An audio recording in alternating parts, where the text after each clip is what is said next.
All right. Good morning and welcome to another episode of the Liberty Dad Podcast, a discussion on politics and culture. I'm your host, DL, America's most objective libertarian. If you're tuning in live, thank you so much for giving me your time so early. I want to remind you, this show does not run on freedom fumes alone. So if you're watching me on Rumble, smash that green $sign so that you can drop a Rumble rant. It's kind of like tossing me a cold one on a very cold day. It keeps the vibes high and the mic's on. And if you want to go all in, well then, click that subscribe button for just $5 a month. Your support helps me fight the good fight. All right, folks. The weather here in Florida, your friends in Florida are not okay. Let me just say that. We're not okay, although we are getting better. I did see that the temperatures today look like they will hit 70, which is what it's supposed to be. But the last few days, we have not been okay. You better check on them, okay? In fact, funny story this morning. Funny story. I'm up here preparing. I'm getting ready for the show. And I happen to have my headphone, like, off of one ear, just casually. Not any particular reason why, right? Like, I don't normally do that. Normally, I have it on both ears so I can hear everything. I like stereo, you know? And all of a sudden, I just hear this yelling downstairs. I hear my name and yelling. I'm like, what the heck? So I like throw my headset down, rush downstairs to see what's going on.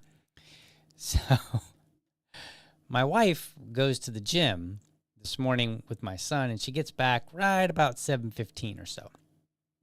And the cold weather has disrupted the signal for the garage door.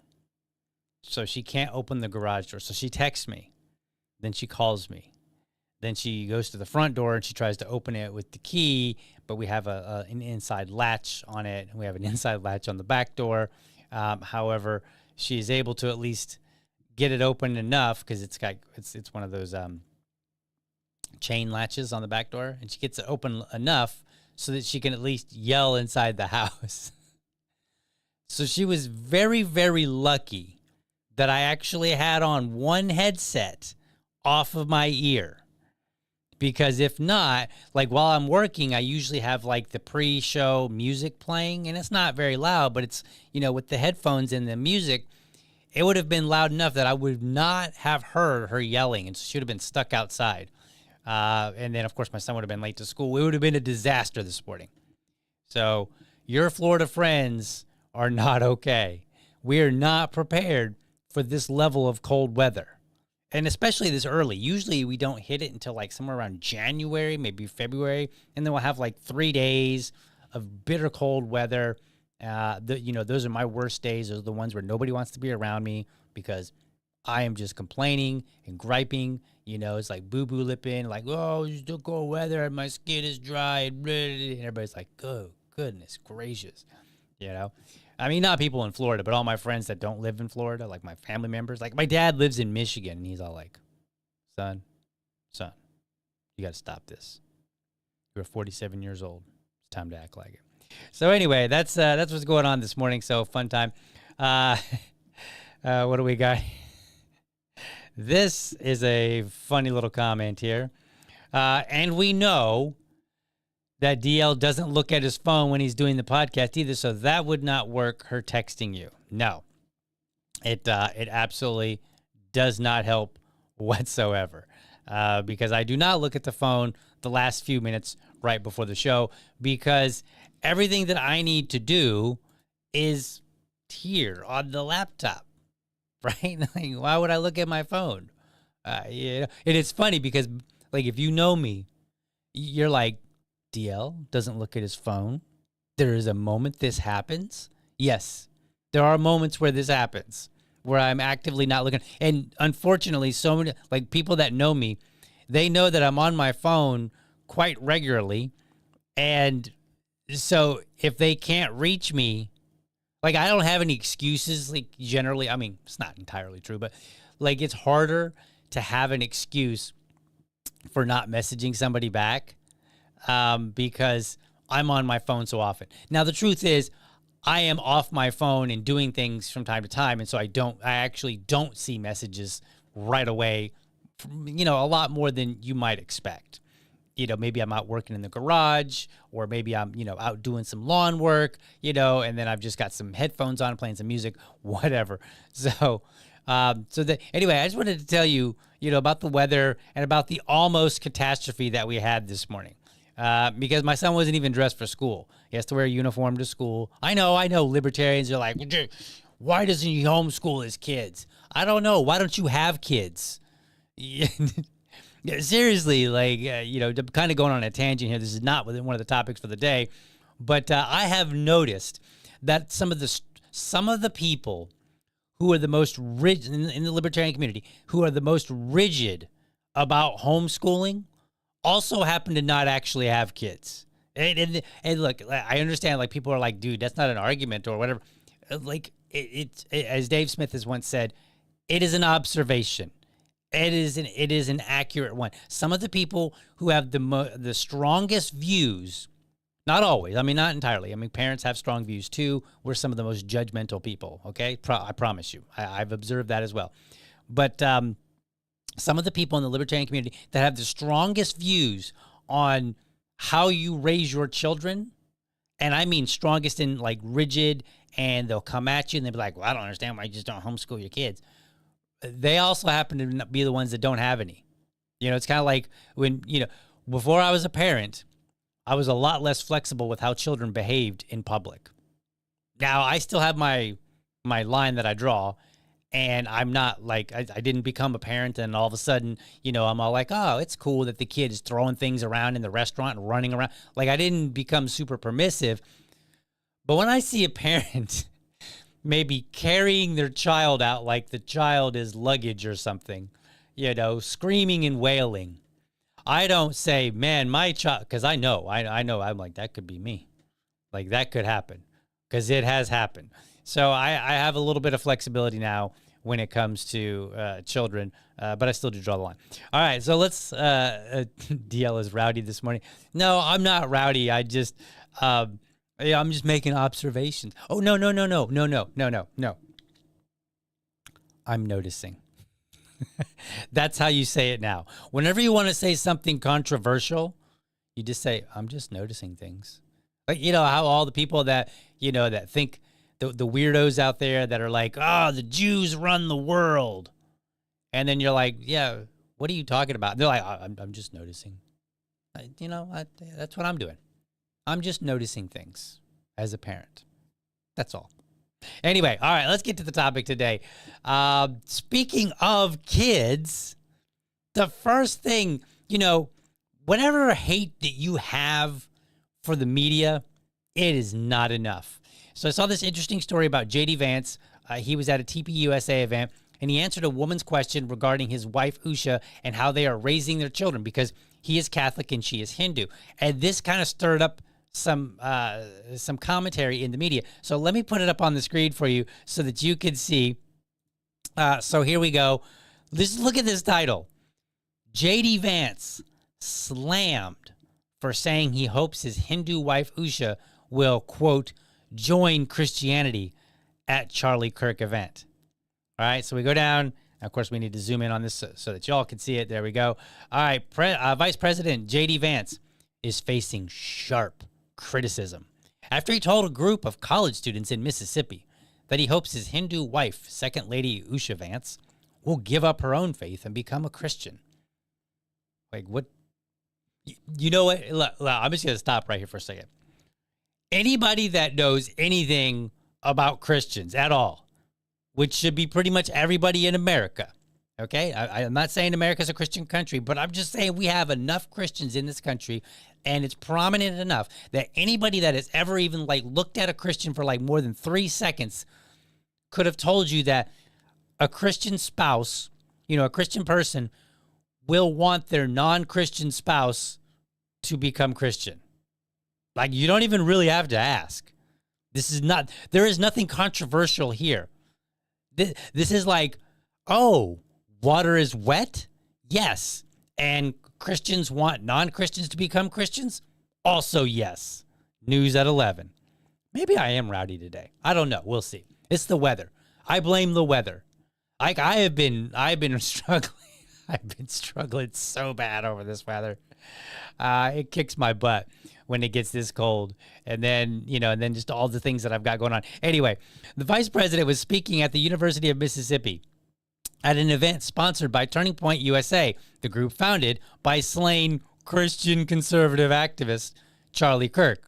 I mean, the organization has strong roots, with Christianity. When a questioner invoked his wife's religious background, Vance replied that his wife grew up in what was not a particularly religious Hindu family and said that they always had an open dialogue on religious matters when it comes to how they are raising their 3 children, 2 of whom attend a Christian school, with all 3 being raised in the Christian faith. After noting that Usha often attends church with him, he said he hopes she will someday be moved by the same things that brought him to convert to Catholicism as an adult. All right. Let's see. I want to go down here. Vance's comments, which were broadcast on Fox News and online by Turning Point USA, Turning Point, struck a nerve with some users on X. An Indian-American commentator named Deep Bharat, I think, or Barrett, I'm going to go with Bharat, also weighed in, mocking Vance's suggestion that his wife was once agnostic when she has admitted having been raised in the Hindu tradition. Now,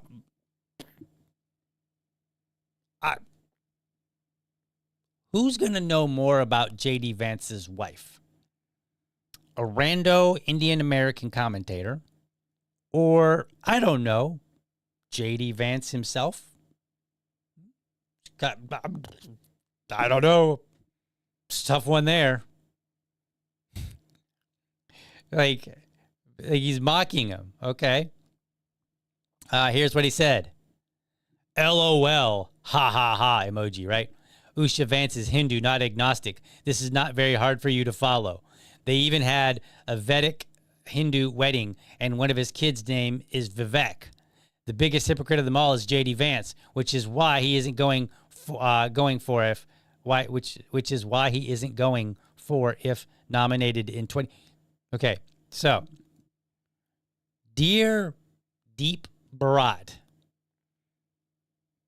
the biggest hypocrite of them all is J.D. Vance, which is why he isn't going for if nominated in 2020.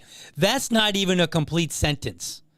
That sentence doesn't. You're over here making fun of whether or not the vice president knows his wife better than you because you found a picture, and then you can't even write a standard English sentence. Just throwing that out there. Like, I'm not trying to hate on foreigners. I get it. My wife has challenges with English. It's her second language. Why are there challenges? Because in her language, some things don't exist. And so when you grow up, without things like articles, words like a and the, when you grow up without needing them or using them because they don't exist in your language, then when you transfer to a language that uses them extensively, like the English language, well, it becomes a bit of a challenge. Or in her language, which they don't have tenses, right? So sometimes you'll hear that she'll get the wrong tense occasionally. That one's not as frequent, but sometimes it does happen. Or here's a really big one. I took the trans folk, the trans supporters, to task over this. Over the pronouns. Well, in Indonesia, they use the same. Okay, and so you'll hear, like, sometimes my wife will be talking maybe about our son, and she'll call him she. She'll make a mistake. And so, like, I would always take these people to task because they would be like, oh, it's not that hard to get someone's pronoun correct. And I'm like, well, it depends on who you are. If you're somebody who's a foreigner that comes from a language that maybe uses the same word or does not use pronouns in the same way that we do, it actually is hard because I've watched it with my own wife through just regular conversation. We're not even talking about trying to remember somebody's pronoun. We're just talking about when she gets going and she starts talking, sometimes a slip of the tongue, she will use the wrong pronoun just in general. And this has always been the case. It was before even pronouns were a thing. So I'm not just hating on, people that come from, a foreign country and their language does not match our language. I'm just saying, if you're going to mock the vice president for something like this and act like his wife better than he does, then everything's on the table, including your use of the English language. Let's see. So there's that over here on, this is on Religion News. So this is what they had to say. J.D. Vance hopes his Hindu wife converts to Christianity, sparking debate on interfaith marriage. It did. I'd be like, this is weird. Like, it's starting debate.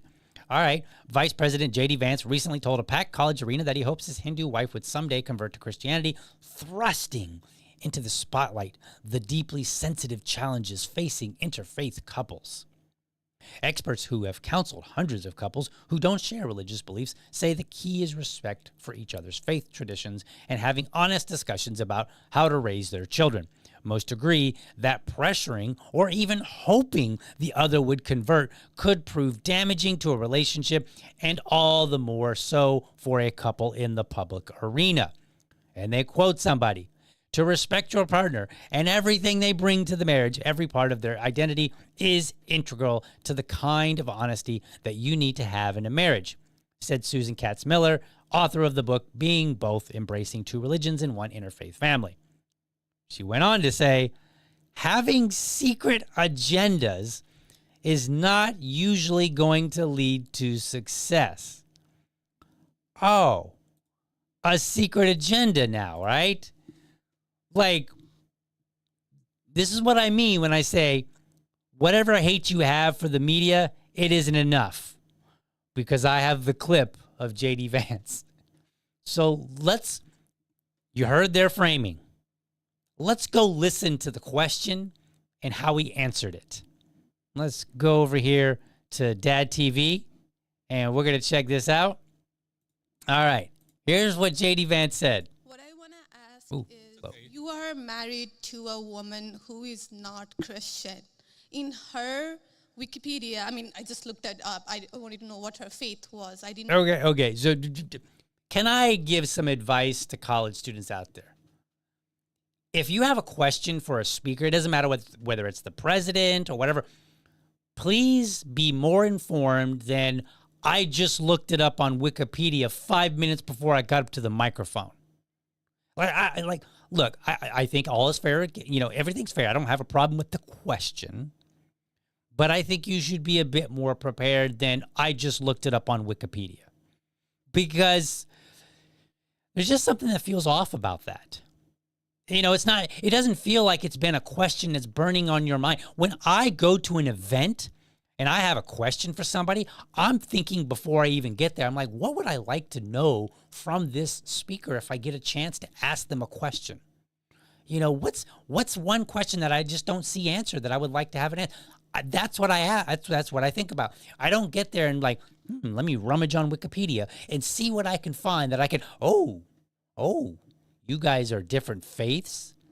I like, this is how it comes across. I don't know how, perhaps she had heard something about their different faiths and she went and looked it up. I don't really know. I don't have that background, but just the way that she presented it was like, dude, did you just look this up so you could ask him a question? Maybe you should be a little bit more prepared. I understand they're college kids, right? They stay up and party all night, supposedly, and then, then they cram. I don't know. I didn't go to college, so I didn't really know. So anyway, let's listen. Know this before, but she still calls herself Hindu. You are raising three kids in cultural, racial, religious household. How are you maintaining, or how are you teaching your kids not to keep your religion ahead of their mother's religion? Or how are you teaching them that your kind, that kind who got here just few years or few decades ago is different or is better than your mom's kind who got here just a generation before? Okay, so before we listen to J.D. Vance's answer, let's add a little bit to it. So what she's basically getting at, if you don't know, is that J.D. Vance, he'll tell you about this. When they met, he was not Catholic. He is Catholic now. He converted after they got married. And so she's basically like, all right, well, how do you raise them when you have different faiths? And particularly when one of you has come to that faith later, right? And that's a reasonable question. I have no issue with that, especially at a TPUSA event, which is known to be a very Christian organization. Charlie Kirk started it. Christian faith was a big deal to him. It was, and I think it's completely fair. I have no issues with the question at all. I do wish that you would probably just be more prepared when you get there. And then I don't have it in this video, but if you go watch the link is in the show notes. If you go watch the whole exchange between her and him, he actually kind of pokes fun at her because he's like, all right, if I can remember all 9 of your questions, because she actually has this like really, really, really lengthy, she like rolls from one question to the next, as she's asking. She asks multiple questions. So I would also tell you, when you go to an event and you are asking a speaker a question, ask them 1, 2 tops at the same time, but preferably 1. You can say, I have 2 questions I wouldn't ask any more than 2 ever, because that's not fair to people behind you. But I would say, if you're going to ask 2 questions, don't roll one into the other. Say, I have 2 questions. Here's my first one. I'll let you, please answer it, and then I would like to ask you a second one. Okay? And then you ask your first question, and then stop and let them answer. The reason for that, and he kind of jokes about it, which you don't see here, but he jokes about it, and he's like, that's an awful lot to remember. Because if you're asking me like 3 questions and they're rolling into each other, a lot of times when people ask multiple questions, they also have this really long, preface to it. They're like, so back in 1979, this happened and this happened and this happened. And then they spend like 3 minutes just laying the foundation. And I'm exaggerating, a little hyperbole, but they spend like 3 minutes, laying the foundation for a question, and then they finally ask it. And then if they have more, that is a lot for a speaker to try to remember. So I have 2 questions. Here's my first one, and then I'd like to ask you a second one. And then just ask the first one as simple and straight to the point as you possibly can. Don't add in any more than you absolutely have to. That way the speaker can keep everything in their mind and maintain a good answer. All right, now let's hear what J.D. Vance. Sorry, that's a little sidetracked today.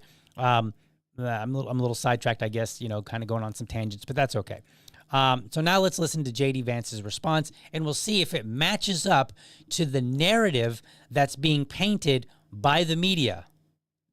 You asked a personal question about our interfaith household, and yes, my wife did not grow up Christian. I think it's fair to say that she grew up in a Hindu family, but not a particularly religious family in either direction. In fact, when I met my wife, we were both, I would consider myself an agnostic or an atheist, and that's what I think she would have considered herself as well. Everybody has to come to their own arrangement here. The way that we've come to our arrangement is she's my best friend. We talk to each other about this stuff. So we decided to raise our kids Christian. Our 2 oldest kids who go to school, they go to a Christian school. Our 8-year-old did his first communion about a year ago. That's the way that we have come to our arrangement. But thank you. Okay, so let's pause here for a second. Did you notice the most important thing that he said? We had this conversation. We talked about it. That's the most important thing. We talked about it. And they came to an arrangement. The kids can be raised with religious faith. Okay? So it doesn't sound like I'm not getting the vibe so far that he is divulging anything that his wife doesn't already know. Let's continue. My 8-year-old was also very proud of his first communion. Thank you, guys. I'll tell him that Ole Miss wishes him the best. But I think everybody has to have this own conversation when you're in a marriage. I mean, it's true for friends of mine who are in Protestant and Catholic marriages, friends of mine who are in, atheist and Christian marriages. You just got to talk to the only advice I can give is you just got to talk to the person that God has put you with. Okay, so now he's reiterated, talk to your spouse, right? Have conversations. It's the only advice I can give you. Whether you're Catholic and Hindu, Catholic and Protestant, Christian of some variant, an atheist, whatever. Have conversations about what is important to you, right? And then work that out. That's actually the perfect marriage advice. If somebody were to say, what's the number one thing, DL, that you would recommend to married couples, I would say talk to each other about everything. Do your best not to be, mean about it. If you're struggling with something, then just say, hey, I'm struggling with something. But communication is number one thing. Talk, and then talk some more. Let's continue. And you've got to make those decisions as a family unit. For us, it works out. Now, most Sundays, Usha will come with me to church. As I've told her and I've said publicly, and I'll say now in front of 10,000. Okay, what did he just say? He said, as I've told her, as I've said publicly, and now as I'm saying in front of 10,000 people. That's pretty important. So let's listen. Of my closest friends, do I hope eventually that she is somehow moved by the same thing that I was moved in by church? Yeah, I honestly do wish that, because I believe in the Christian gospel, and I hope eventually my wife comes to see it the same way. But if she doesn't, then God says everybody has free will, and so that doesn't cause a problem for me. That's something you work out with your friends, with your family, with the person that you love. Again, one of the most important Christian principles is that you respect free will. Usha's closer to the priests who baptized me than maybe I am. They talk about this stuff. My attitude is you figure this stuff out as a family, and you trust in God to have a plan, and you try to follow it as best as you can, and that's what I try to do. All right. Like, nothing wrong with that answer. I like it. Not only do I like it, it's a great answer. Whatever you think about J.D. Vance politically, that is absolutely a stellar response. And I think it's amazing if we go back here and we see having secret agendas is not usually going to lead to success. So the implication here is that his wife might not have known about this. That's the implication. That's what you walk away with from the media, right? And Vance's down here. Vance's comments received extensive criticism. Why? The Hindu American Foundation, in a statement addressing the vice president, cited a history of Christians attempting to convert Hindus, and what it says is a rise in anti-Hindu online rhetoric, often coming from Christians. You know what? I'm just going to be, you want to hear me fiery, people in the comments? Here, let me speak directly to the Hindu American Foundation. Shut up. Shut up. His answer was phenomenal. He literally said, work it out with your family. Talk with your spouse. Trust in God if they don't want to. What better answer do you want? There's no anti-Hindu, like anybody that comes out of anybody that walks away from hearing that response and has any kind of anti-Hindu rhetoric, they did not listen to the damn vice president. They didn't hear a word he said. He was very clear. He was like, as I've told Usha, as I've said publicly, and as I'm telling you now, he's already discussed this. We had conversations. This is the arrangement that we came to. The advice that I give you is to talk to your family and then trust in God that everything will work out. In other words, don't badger them. And he also said, hey, make sure you respect their decision. Respect their free will. There was nothing to criticize. Nothing. Zero. The Hindu American Foundation, shut up. This is one of those times where you should have come out and said, this was a great answer from the vice president. We totally agree. If you're in a marriage that is interfaith or intercultural, have conversations. Respect the other person's perspective, their free will. If his wife does not want to come to a Christianity, it sounds like J.D. Vance will continue to stay married and be happy, and they will grow old together. That's what I got. There is nothing more to want. This is ridiculous. Like, you just don't hate the media enough. You really don't. And in some cases, you don't hate these organizations enough. They should get a little hate for this, because his answer was perfect. If everybody did that, there would be no anti-Hindu rhetoric, okay? Or if there was, You could say it's not attributed to how these people are behaving because they're doing the right thing. By the way, all of what J.D. Vance said, it happens in this household. My wife is from a different culture. There are things for which she is very insistent on, right? That we're an Asian household, so we take our shoes off. My wife and I came to I hate walking around the house barefoot or in my socks, especially here in Florida where tile floor is very common and you cannot clean tile floor enough. Like you can clean it and then in like 30 minutes you walk around and your socks are going to be dirty. Like it's just magic. I don't know how it happens. It's magic. And then if you add a dog into the mix, which we have, then you've got dog hair. You can't clean it up fast enough. Okay? That's just not how it works. And so I hate walking around barefoot. I don't like my feet are dainty, okay?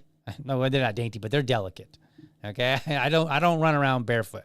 And so the compromise was I bought a pair of shoes because I don't like slippers either because it just feels like I'm not dressed. And so the compromise was I will have indoor shoes that I do not wear outdoors. That was our compromise. They're actual shoes. They're full-on shoes. Okay, I got a pair of the Hey Dudes that I wear in the house. Okay, that was our compromise that we made together as a family unit. My wife is Catholic. I am not. There is zero chance of me becoming Catholic. Not going to get into the reasons why. Time getting married. You know, we did the first one here with at the DMV, and then we went over and had a more formal wedding in Indonesia, and we had one in the church, and I respected all of the traditions, no qualms whatsoever, no arguments, no debates, no concerns. The only beef I had was with a particular priest. I didn't like how he treated me, and I have some differences in opinion when it comes to some of the views that they have. But otherwise, it's fine. I don't have any issue. And I attend church.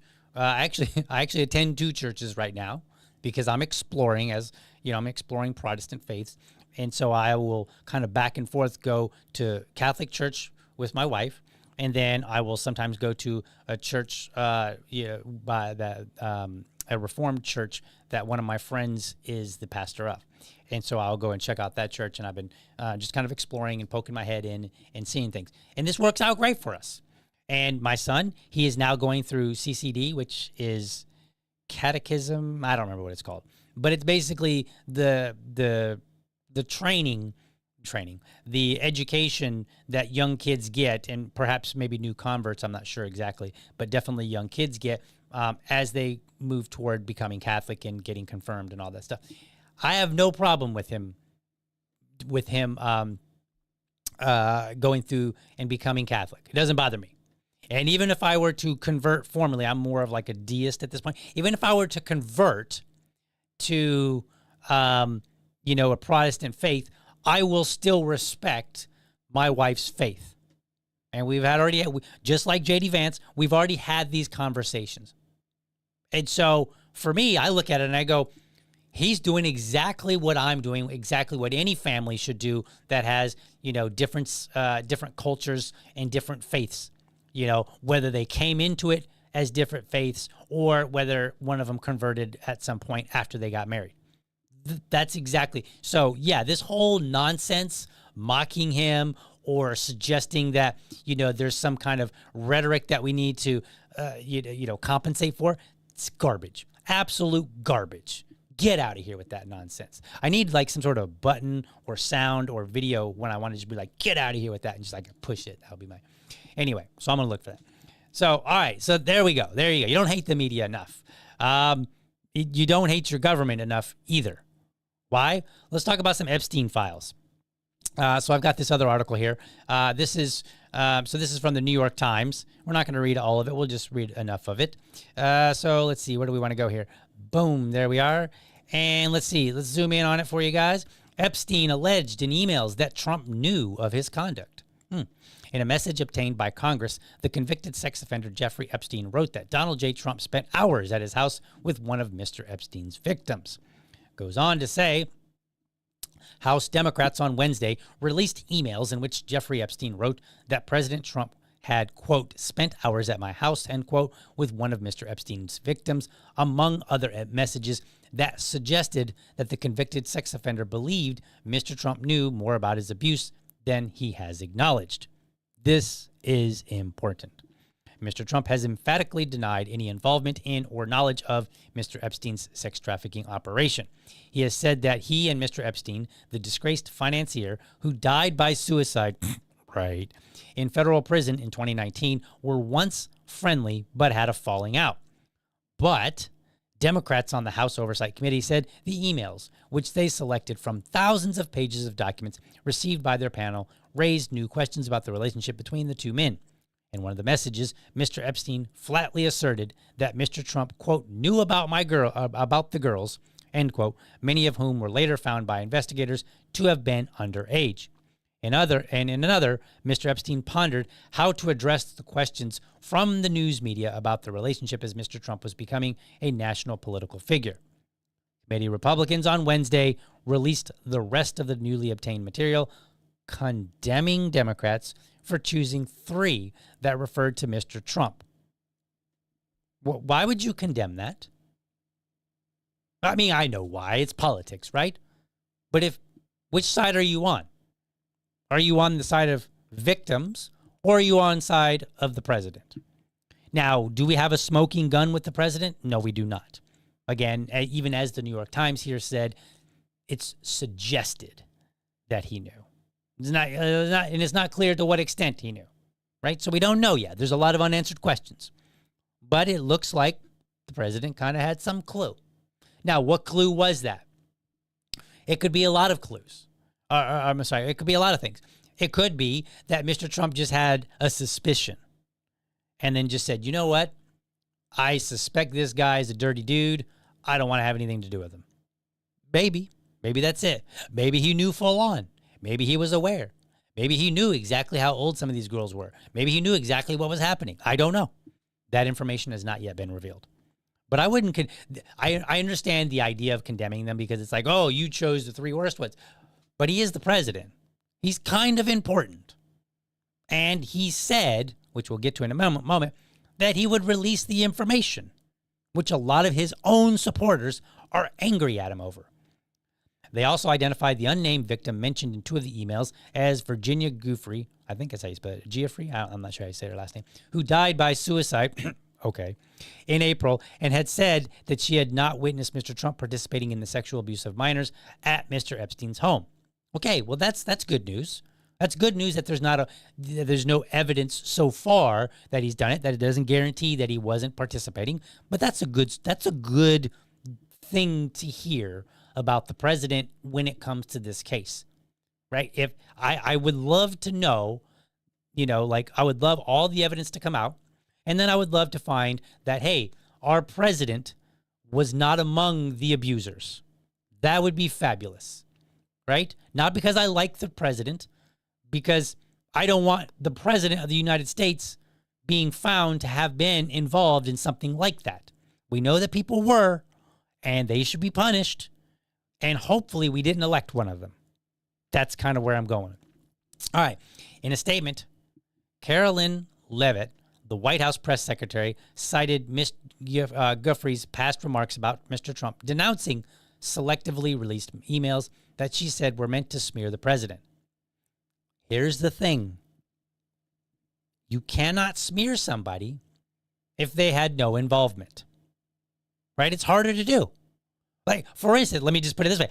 Imagine that somebody were to be like, DL was on the Epstein plane. Well, that wouldn't even make sense. Like, I am not anywhere close to being a billionaire. I do not have that kind of a network. I do not have those kind of associations with very wealthy, powerful people. I didn't even, like, back when this was all happening, I didn't even know who Jeffrey Epstein was. Okay? So, like, there's no way that you could smear me over this. You can't be like, was DL on the plane? Because I'm going to be like, did any of those people even know who DL was? No, they did not. Any more than DL knew who they were. I know who Trump is, and I probably know some other names that we have yet to discover. But some of those names, I didn't know who they were at the time, right? I didn't know Glizane. I didn't know Jeffrey Epstein. Many of these people I didn't know. So, yeah, you can't smear me for that. Nobody sent me an email, any emails. There's no flight logs with my name on it, right? You can't smear me that way. Now, in fairness to the president, he is a billionaire. Epstein was a billionaire. Billionaires tend to cross paths, right? There's not that many of them. They kind of know who each other are, and sometimes they cross paths. So it's possible that there is evidence of interaction that has nothing to do with this, and that the Democrats are selectively, choosing things that make him look worse than maybe reality actually is. And so I can understand that. What's the answer to that? The answer, Mr. President, is that sunlight is the best disinfectant. That is the answer. Release the files. Why was he making it so difficult for Thomas Massie to collect his signatures, which is very much what it appears, right? Like everything kind of points to you're being an obstructionist to Thomas Massie, who's like, the people have the right to know. All right. And so she's like, this is what the White House press secretary goes on to say. The fact remains that President Trump kicked Jeffrey Epstein out of his club decades ago for being a creep to his female employees, including Guthrie. Okay, well, guess what? The fact of the matter is that he told us he would release the files. That's the bigger fact of the matter. And if you don't believe me, well, we can go on over here to Dad TV, and then we could see what he had to say for himself. Here we go. So, if you were president, would you declassify, you can answer yes or no to these. Would you declassify the 9/11 files? Yeah. Would you declassify JFK files? Yeah. Would you, I did a lot of it. Would you declassify the Epstein files? Yeah, I would. Oh, yeah, I would. He didn't sound like that, right? Okay. And when was this? Well, this was back in 2024 in June, early June. That's when he said that. Okay? And there's more out there. I mean, he said this in more than one interview, that he would release this information. So he should. If he knows he's not guilty, then he should. Now, what's in those files that are so damning that they don't want us to see? We could guess and speculate, and we could create our theories. I don't really care for all that. I care, give us the damn files. That's what I care about. Show us what's in there. Redact victims' names. That's fine, right? You can keep that for courtroom and for punishing people. We don't need to see the victims' names. We don't need that. We just need to know who are the perpetrators, right? If there's a file that says, and I'm being kind of facetious, not facetious, but I'm kind of exaggerating here. But imagine there's a file that says Fred Jones slept with this girl who was 12 or 16 or whatever. Okay, well, you can redact the name of the girl and then give us the rest of the information. Fred Jones slept with a girl. Here was her age. Like, imagine if it was that simple, right? I assume it's not quite that simple. But that's how it works. Redact the victims' names for the public, and then keep the names for the trial when we send people to jail. Now, this has been asked by people, and it's a weird question for people to ask. Some people have been like, well, if this is really big and it causes, a huge disruption in the government, is it really worth it? What? Yes. Yes, it is worth it. I want you to think about something. This country came to be by a massive disruption. Massive. We had a whole ass revolution over it. Massive. Over like taxes and representation and unfair treatment by a government.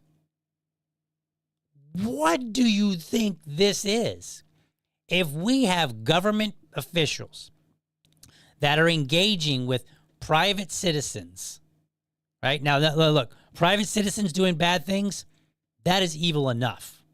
That's its own evil. Okay, Jeffrey Epstein was, I know there's arguments that he was like working with Mossad or whatever. In terms of the United States government, as far as we know, he was not employed as a government official. He was not an elected official. He was a billionaire financier. Okay, so he's a private individual.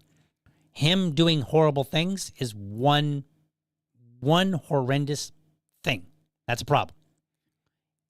Having our government involved in it is a separate one, and to some degree worse, because they have the power to hide this kind of thing, right? Like to obstruct the information from coming out. They have power that Epstein does not have. And so, yes, that is a problem. And so from my perspective, I look at it, I go, I'm being forced to pay taxes, endure all these regulations. I'm asked to vote for people. Yeah, I want to know. I want to know. It's my money. I want answers now. I want to know who it is. And if Trump was involved and he needs to go down, so be it. If 50% of Congress is involved and they need to go down, so be it. If legacies are destroyed, so be it. I don't care. Not about the perpetrators. I mean, I care that they get punished, but I don't care that their lives are ruined. I don't care if they grabbed girls that were, say, 16 and 17, right? Which is, we kind of have these laws like Romeo and Juliet, where we might say like, oh, somebody who's 19 that sleeps with a 17-year-old, should they really go to jail? Probably not, right? Like, because they're close in age. There's not a power imbalance, those kind of things. So I don't care if they're 16 or 17. If they were there with people with power, adults, people in their 30s and 40s, and utilizing government in any way, shape, or form, it is immoral by every metric. By every which way you look at it, it is absolutely immoral. We're not talking Romeo and Juliet, where a 17-year-old girl maybe perhaps made a stupid decision, right? And slept with a 19-year-old guy. That's not what we're talking about here. So even if the best case scenario would be that they were just before 18, okay? Like that would be your best case scenario on the matter of age, right? It gets worse as they get younger. Even if that, no. I need people to be brought to justice, period.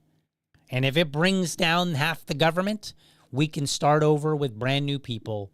I mean, look, that in some ways that would kind of be a blessing, because maybe we could bring down the government and kind of go back to the original Constitution as it was, and then put new people in there and start the hell over. And perhaps, that's doing some heavy lifting there, perhaps we could learn our lesson in how we ran the country the first time. Right now, this is I'm kind of speculating. I'm kind of getting into this, territory of where I'm, like having this vision of what I would like to see. But the point being is, there is no situation which you will get me to agree and say, no, it's not worth it. No, it is worth it. It absolutely is worth it. We've figured it out before, and we've dealt with, I don't want to say worse circumstances, but worse in terms of like turmoil and upheaval and things like that, right? We've dealt with that before. We'll survive this one.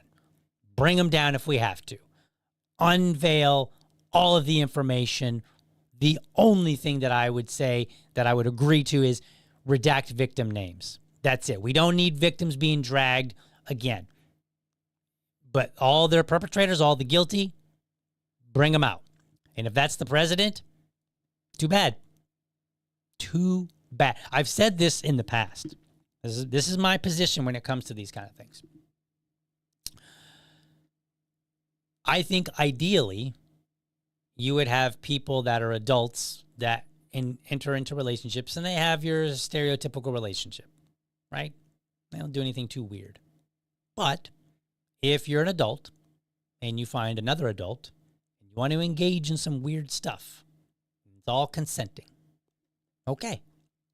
And so I bring that up because if you're somebody that likes young girls, well, that's a you problem that you need to figure out. But I will tell you this. You can find an adult that will do weird stuff for you. Consenting. And that goes whether you're a poor pauper or whether you're a billionaire. Don't care. Go find. There are plenty of women out there who are consenting adults that will do all manner of crazy things for you. Go find one. That's your path. If that's who you are, like whatever. I'm not going to sit here and moralize about your fetishes or whatever. I'm just going to tell you, I'm drawing a line. That line is with children. That line includes power imbalances. That's what I'm drawing. Now, and I've talked about it in my past episode. I said, hey, if you're 18 and you're with somebody that's 40, I think it's a little on the creepy side, but it is legal, and I'm not going to try to punish you. Maybe I'll turn my nose down at you and be like, dude, what the hell's wrong with you? Right? But no punishment. Okay? But if they're not 18, we've drawn a line, and that's a problem. And if you don't fall within some reasonable area of like Romeo and Juliet laws, then you should be punished. Period. Go find you an adult to do adult things. That is consenting. All right. That's that for now. Let me see. We need to go to intermission. Then we'll come back. We're going to talk a little bit about the shutdown and this hemp bill. So let's see what we've got for intermission video. Let's go with this one. Oh, let's get this. I like this one. So we'll go with this one. All right. We'll be back in just a moment. Oh, wait a minute. We got to do the live chat. I'm off my game here. Let's do that. Let's see what you guys are saying. And then we'll go to break. Let's see. It's freezing. Yeah, basically, for me, I will say it's freezing if it gets under 50. I'll be like, oh my goodness, it's freezing outside. I know it's not technically freezing, but it's how it feels. Let's see here. What else we got? My Yankee friends think our low looks like they're high. Yeah, Yanks are weird like that. I don't even know. I just don't even know. Let's see. Yeah.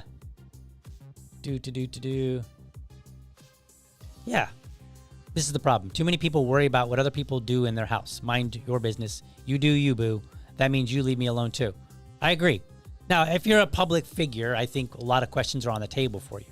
And it's fair to ask them. It's fair to ask the vice president, like, hey, how do you manage this in your household? I'm okay with that. I don't have a problem. And the vice president or any public figure, they can answer as they see appropriate for their family. I am somewhat of a public figure, not obviously nearly to the level that JD Vance is. And if I were at an event and people were to ask me and say, hey, how do you manage this in your family, especially since I'm Liberty Dad, it would be a fair question. I don't have but at the end of the day, we need to draw a line and say, okay, well, that's how they do their family. If you don't like it, that's too bad. Right? Mind your business. Ask a question when it seems relevant if you're really curious, and that's fine. But otherwise, mind your business. Let's see. Oh no.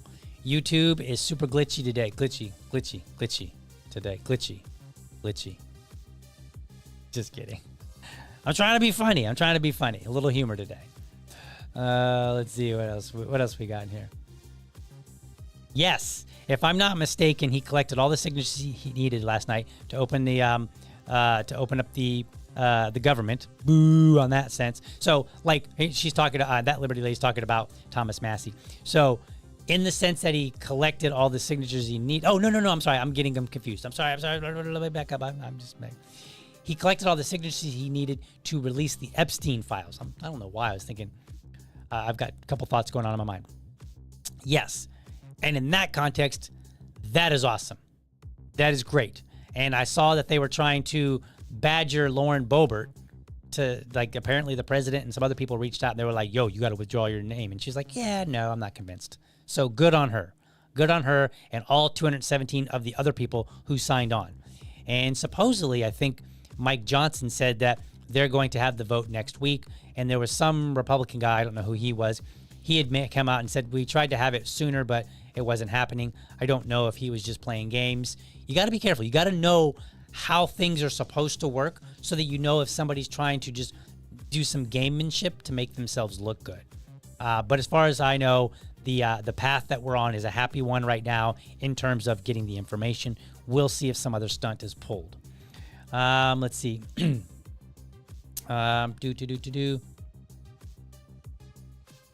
Yes. Maybe this is, I might be diving into the middle of a conversation here. When a politician tells you he is good, guard your wallet. Yes. Yeah. I've said this before. Thomas Massey is a good politician, not because he's told us, not because he said he would be good, because he has demonstrated it, because he has a long history that I can look back at. I can say he did this, and this, all which are great. He, abided by the Constitution. He's protecting the Constitution. He's doing the will of his constituents, so on and so forth, right? A politician that wants to have a good reputation, number one, probably shouldn't be a politician. That's your first problem. But if you must, then we will decide whether or not you are a good politician. We the people. And we should make that decision based on, are you following the Constitution? Are you aiming for limited government? Are you aiming for more autonomy of the people? Are you trying to improve their freedom by removing barriers? Those are the kind of things that we should be looking for. Yes, DL has jokes today. I have jokes. I was thinking of a joke earlier, and I would tell it to you, but I forgot it. So if I remember that joke, I'm going to tell it. And it was a corny one. Let's see. No politician should ever assume a position of moral superiority. That is true. That is absolutely true. So, all right. So those are the comments today, folks. Thank you guys for chiming in there. Let's go to intermission. We'll come back. We'll talk about this shutdown in the hemp bill. All right. The day I got cited, I was blindsided. I couldn't believe that I was in America. I left a place where that stuff happens, but not here. Here, this is the land of opportunity. I didn't do anything wrong. I just couldn't believe it. I didn't do anything wrong. You think that you're doing things the right way. You think that you're a law-abiding citizen. And they said I was under arrest for braiding hair, and they took me to jail. They seized a little over $100,000 out of my business account here. Took 13 years to get it and less than 13 seconds, I guess, to take it away. I remember my attorneys telling me, most people don't win against the government.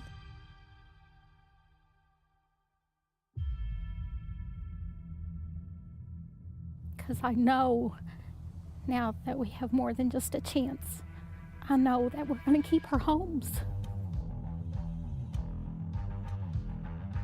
If we win here at the U.S. Supreme Court, it makes a difference for my girls and for so many other families. I'm fighting back because I don't want to have a lot of other people have to go through the same thing I'm going through with their property getting seized. We changed the laws so that everybody else can be treated fairly. I want the opportunity to operate my legal business, to practice my craft, to meet the needs of my community in an innovative way.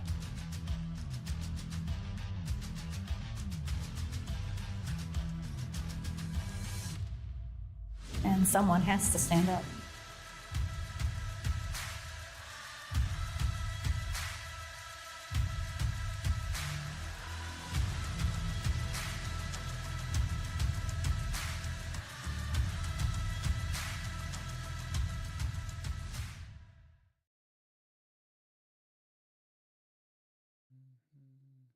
Oh, hey, I was just checking messages, since we've been talking about messages, I figured I would check a few. All right, we're back. Let's dive into this. We're not going to talk what I want to talk about is mostly this hemp issue that's arose with the reopening of the government. And a mutual of mine, he has a video out, so we're going to watch this video, and then we're going to add to it a little bit. So let's go on over to Dad TV. We'll check out what we've got here. So this comes from Jack Hunter. And Rand Paul was taking some heat because he tried to offer an amendment, and people were basically like, oh, Rand Paul is just trying to help the druggies, right? That's what it was. And it was like, wait a minute. Why are we even talking about drugs, marijuana, with reopening the government? What does that have to do with each other? Like, there's like nothing there. So like, so let's listen. Let's check out this video. It's about a 4-minute video, I think. I'm making this video on the day after the government shutdown has ended, where Republicans and Democrats came together to get something done on that front. But the reason I'm making this video is my former boss, Senator Rand Paul, saw something in some of the final legislation that would recriminalize the hemp industry. Now, let me explain. Okay, let's just stop right here to point out something. He said, my boss, Senator Rand Paul, saw something in the legislation. That is amazing. He read the legislation that he was going to vote on. Imagine that. I love it. He read the legislation. Yes, please, more. Just want to point that out. People are mad at Rand Paul. They're more mad at Rand Paul, some of them, than they get at politicians who don't even read it and vote on it. Call that crazy. What that means, we decide what you do with hemp, different hemp laws in different states at the state level. That's what we do in the U.S. these days. And it's a giant industry. I think it affects well over 20 states to the tune of about $30 billion annually. We're talking about a lot of money, a lot of jobs, a lot of farmers, big industry. Well, Rand Paul saw legislation in the final draft or whatever they came up with. I'm no expert. I'm just talking about this at a base level because that's why I wanted to make this video, because that's how silly and goofy and stupid some of this is. What he found is that the hemp industry, because of this massive bill that would reopen the government, buried in it, it would recriminalize hemp. So all these people who've had legitimate businesses that have nothing to do with people getting high and smoking marijuana, the THC levels in this stuff is nowhere near that. We're talking about something different. So that's a different debate for a different time. But this stuff's used to make rope and industrial products and different things. CBD might be related. I take CBD when I get on an airplane anymore because I'm getting older and I get scared of heights. So, when you get older, just things change and you need different stuff. But anyway, just throwing that out there. It's interesting. Why are we criminalizing anything in order to open up the government? It's supposed to be just a spending bill. Like, how much money do we want to spend? That's it. That's what it should be. Like, we're having the wrong conversation already. Because the conversation is, oh my God, is Senator Rand Paul, is he just siding with druggies, blah, blah, blah. And it's like, well, wait a minute. Why aren't we having a conversation about the government has to appropriate money for expenditures? And so why is there any conversation of anything that says, well, maybe we negotiate on regulation or a criminalization or decriminalization? Why are we not just saying, this is how much money we plan to spend? That's it. And then we can have the conversation of any kind of regulation or criminalization or decriminalization at a later point. But we the American people, should be angry about just that alone. Well, regardless of what you think about hemp or weed or whatever. Regardless of any of that. Just reopen the government based on what the budget's going to be. That's it. Let's talk about the budget. Talk about money. And preferably the less spending, the better. And it's legal in most places. It helps people. But the hemp industry would be decimated if just Republicans and Democrats threw into the government reopening bill a reason to recriminalize. It used to be criminal, then it wasn't. Now they want to do it again into this bill. Well, the bill passed. And the reason I'm making this video, because I'm kind of pissed off about it, you saw people last night, I guess that would have been Monday night, you saw people who were mad at Rand Paul, oh, he's the single vote that's holding up this reopening the government, which was not true. The scheduling was the same. He just wanted to remove the language. But you saw the lie repeated over and over again. You saw it coming from Democrats. You saw it coming from Republicans. What you also saw coming from some Republican-friendly voices was this idea that, oh, Rand Paul, the libertarian, wants to protect the right of stoners to get stoned, and that's why he's holding up the government reopening when that's what wasn't happening at all. You saw Fox News' Laura Ingraham saying something goofy like that when she knows better. She's not a stupid person. But that's what she was saying. You saw a Texas politician, other Republicans I noticed, saying that, oh, the libertarian Rand Paul, he's a pot guy, and that's what this was about. No, he's a Kentucky representative, and hemp is a big industry in his state. And you saw some of his constituents who that's their business saying, thank you, Senator Paul, for doing this and representing me, which is what I elected you to do. That's what elected representatives are supposed to do. Okay, I'm going to quibble a little bit here, just a little bit. So he is a senator, and the Senate is supposed to be, you know, they represent the state, not necessarily the people. That is what's supposed to happen. However, if it ends up that they, in some degree, are representing people or businesses within that state, then fine. That I'm not going to make, like, of all the things that I think we do that aren't quite the way that the Constitution was designed, that one I think is a little on the more trivial side for now, right? Like, we have bigger fish to fry. But I do want to point out that he's supposed to represent the state as a whole. Now, that gets a little, you know, you could split hairs on this.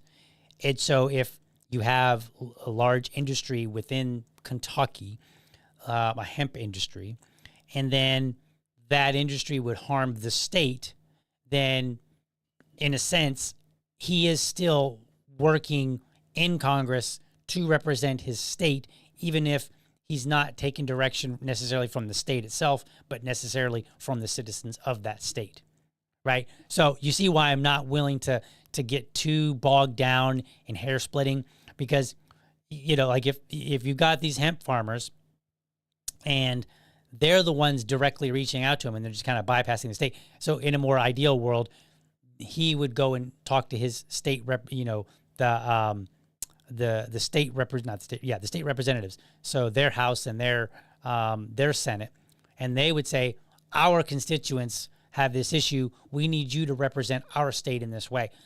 That would be my most ideal way. But I'm okay with the way that it's going right now. Like, I'm going to tolerate that. That's tolerable. Okay, but I just wanted to point that out because I think we should always focus on the way the Constitution was designed. I know Jack probably wouldn't argue with me over that. You know, I don't know him personally, but just from what I've seen, I don't think he would make a big argument unless I made a big stink of it, and then he might say, dude, you need to relax and chill out a little bit. But I think we should always focus on what was designed, well, how was the Constitution was designed, and how do we ensure that it functions as designed. That's where I go with this. So that's why I'm pointing it out. All right, let's continue listening. And also, I would say to my Republican friends and conservatives, we used to have bills that the Democrats wanted passed, Obamacare, different things. You got to pass it so we can see what's in it. Former House Speaker Nancy Pelosi famously said about the Affordable Care Act. And all conservatives, all Republicans were like, this is foolish. You got to know what's in the bill before you vote on it.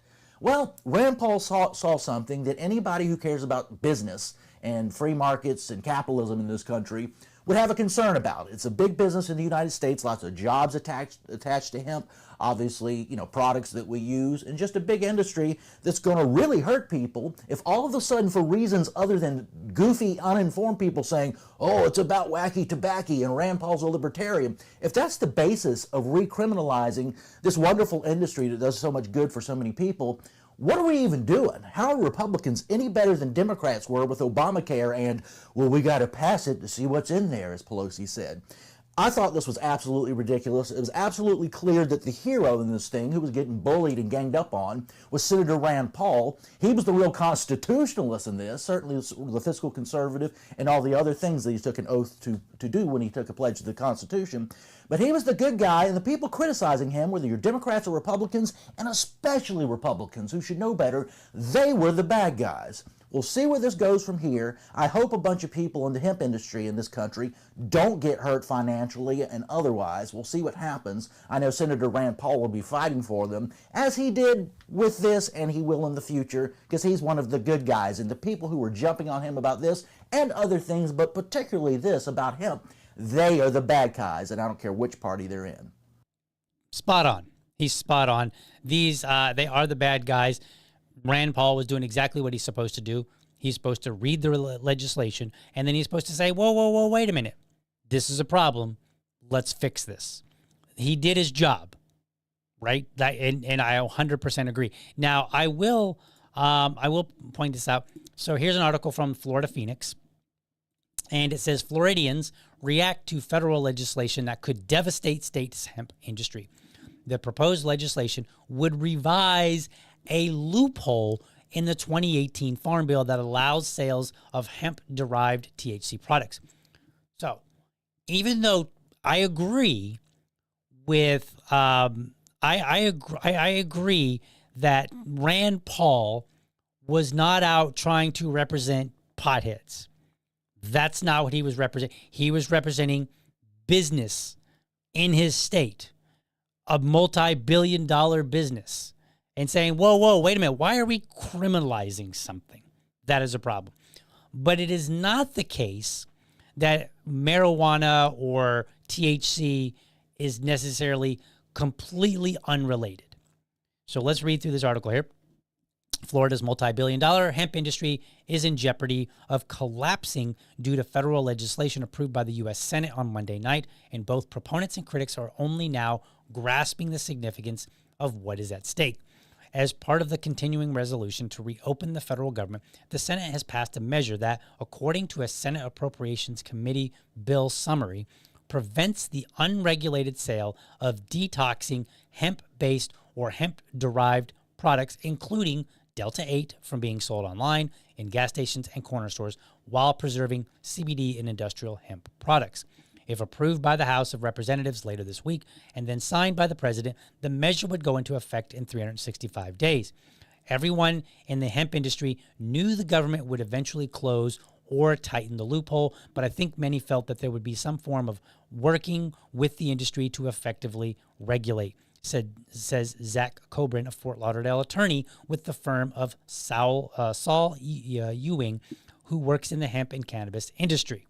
Okay, so we've got lawyers chiming in and saying, well, it's not entirely separate. That's where people are getting this argument saying, oh, it's all about weed. For Rand Paul, it's not. I know he's a libertarian, and libertarians have the reputation for marijuana. We actually should have a bigger reputation for the free market. We really should.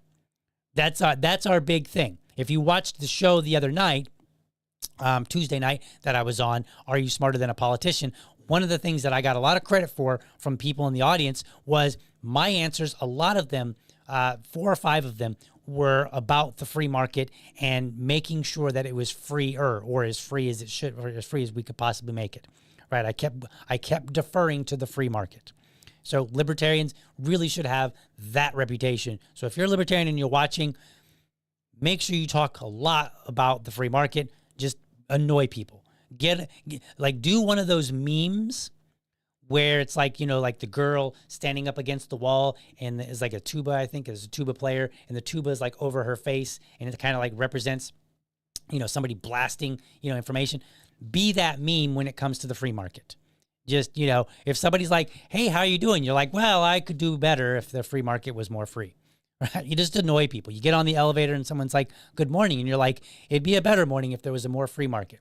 Just annoy the hell out of people. And that way they will be like, man, those libertarians, they just don't shut up about the free market. Right? And that way when Rand Paul goes to do something, they're like, I bet he just cares about the free market. And then we'll be like, ding, ding, ding, ding. Yes, that's the case. Anyway, going on here, it says, the reaction from many is that they are surprised it was such a sudden and sweeping measure. I think for those that are cowboys, they will just maximize on making as much as they can until they can't. I think for those hemp operators that were trying to work with regulators and trying to follow the rules, this will be a real blow. Big cannabis. Carlos Hermida, who runs 2 hemp shops in the Tampa Bay area, alleges that alcohol and cannabis industries were successful in getting Congress to enact the legislation. It's very possible, right? big whatever, trying to get something that advantages them. It's abundantly clear that American Distilled Spirits Alliance Beer Institute Distilled Spirits. I'm sorry. Let me read. Let me back up a little bit. It is abundantly clear that the American Distilled Spirits Alliance, Beer Institute, Distilled Spirits Council of the United States, Wine America, and Wine Institute, Big Alcohol, combined with Big Cannabis, such as True Leave and Curaleaf, man, my tongue is not working today, have spent ridiculous amounts of money on lobbying to put tens of thousands of small business owners like myself out of the hemp industry for their own bottom line, he said in a text message. I agree, that's probably what's happening. This is why this is why we have to have our senators and our House representatives reading the damn bills so that they know what's in it and they can say, whoa, whoa, whoa, hold up here. This isn't right. This is likely what's going on. It really has nothing to do, like people like Rand Paul and what's his name? I've lost his name. Jack. Like Jack said, it has nothing to do likely with banning weed, marijuana, supporting weed, stoners, any of that stuff. It probably comes down to the market. Rand Paul is falling on side of the free market, where he's saying like, yep, it looks like we've got something here that's harming the free market. Now, he doesn't indicate why, but you have other people that are speculating and they're saying, well, it looks like it has something to do with big alcohol, big marijuana, if you will, big weed, whatever you want to call it, basically big industries protecting their bottom line. That's not the free market. The free market says if you're a big player, you have to compete because a small player could come in and disrupt your business with their novel idea, whatever that novel idea is. That is the free market. That's what we should have. Going on, the most un-American thing about all of this is the move towards total market control by a few rather than, ding, ding, ding, again, competition. Money in politics is destroying every aspect of commerce. Recriminalizing hemp products would harm the very people this industry was built to serve, veterans, seniors, and everyday Americans seeking safe, plant-based wellness options, says Patrick Schatzer, the Regulatory Affairs Senior Manager with SunMed, your CBD store. However, we view the one-year transition period as an opportunity for collaboration. SunMed stands ready to work alongside policymakers to create balanced, science-based regulations that ensure consumer safety without dismantling the hemp industry. Okay? And so it goes on, it tells you more about the business and whatnot. But ultimately, at the end of the day, we should be very proud of Senator Rand Paul for, number one, reading the bill. That's the number one thing. And I will support, even if I ended up disagreeing with his position, kudos to reading it. That's a good heck of a start. I like that. Then Rand Paul is supporting the free market. He is supporting businesses in his state, which he ought to do. And even if I necessarily disagree with the technicality of how this is all being played out, regular citizens treating their senators more, similar to how they treat their House representatives rather than reaching out to their state. And the reason I say, let me clarify why that's important. It is important that the people reach out to Congress and that the states themselves say, wait a minute, because I want you to think about this. Think about the impact of a whole ass state sending 2 senators to Congress and saying, this isn't going to work for our state. That's the whole state. They're representing their whole state. So now you have a whole state saying not acceptable. Then you have a bunch of voters also saying not acceptable. That's powerful. That is how we maintain our checks and balances on the federal government. By doing that. This is why I harp so much on the Constitution. I love my libertarian peers most of the time. A lot. Frequently. Okay, sometimes. Just kidding. I'm just kidding. I love my libertarian peers. And I appreciate the fact that many of them want stricter limitations on government than even the Constitution. Some of them don't want government at all. I can respect all of that. Right now, I look at it and I say, we have at least got to get back to the Constitution.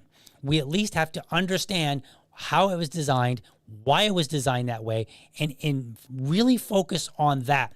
Rand Paul is doing that. I don't always agree with Rand Paul. He is spot on here. We should not be getting a continuing resolution that is only agreed upon because we're going to criminalize something. Why are we criminalizing? Who is benefiting from that? The government doesn't benefit from that. The citizens don't benefit from that, but big business might.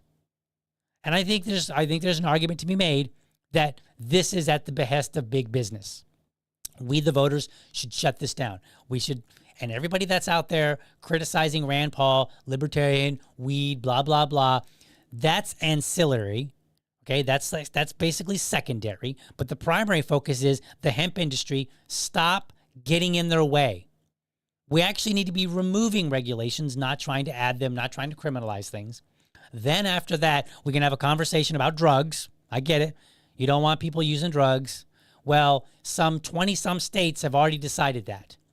So since they've decided it, the federal government really doesn't need to be coming in and saying, well, and then surrounding ourselves with this conversation about usurping this 2018 legislation that gave them a loophole. By the way, I saw a comment on social media that said, we need to stop looking at the way government is designed as a loophole. That's not how it works. It's not loopholes. Why is it not a loophole? Why is anything not a loophole? Because government should not be, we should not look at it as government is giving us rights, government is giving us permission. The idea should be, and has been, it started as, if the government doesn't ban it, then it's acceptable, right? So it's not a loophole. It's simply the government hasn't touched this. Then we should say, if we want government to criminalize something, then we should say, what is the need? What is the reason? And can this better be, if there is a need, if there is an actual reason for it, then we should first look and say, is there a way to address this without going to the government? Because the government should be kind of like a nuclear option. They always talk about nuclear options, right? Like, end the filibuster, it's a nuclear option. We, the citizens, should look at legislation that criminalizes, that regulates, that in some way obstructs citizens from doing something. We should look at that as a nuclear option. That is our last resort to dealing with something that we don't like. Whether that don't like is just literally don't like it, it's our preference, or it ends up being something that is really a bad thing. I don't know, like murder and rape and stuff like that. Okay? So that's how we should really look at government. There's no loopholes. The government should not be talking about something unless it absolutely has to. And let me tell you, the government does a lot of talking about things that they don't need to be talking about. Right now, one of them, the hemp industry. They don't need to be talking about it. If there's an issue with marijuana, address marijuana specifically. Otherwise, right along with all those organizations that were criticizing J.D. Vance for how he talked about his wife, shut up. Shut up. But for you citizens, get louder. All right, let's check out the chat and see what you guys are saying. Hey, look at this. The Larry Sharp tonight, 7 p.m. He's doing an Ask Me Anything. So Larry Sharp, he is running for governor in New York. I mean, good luck. You know, they seem to have a preference for socialist, and I don't mean that in a derogatory sense. They literally like socialist. And Larry Sharp is not a socialist. So good luck, Larry. I wish you the best. Hope you win. And then if you win, even more luck is necessary. Let's see what else we got.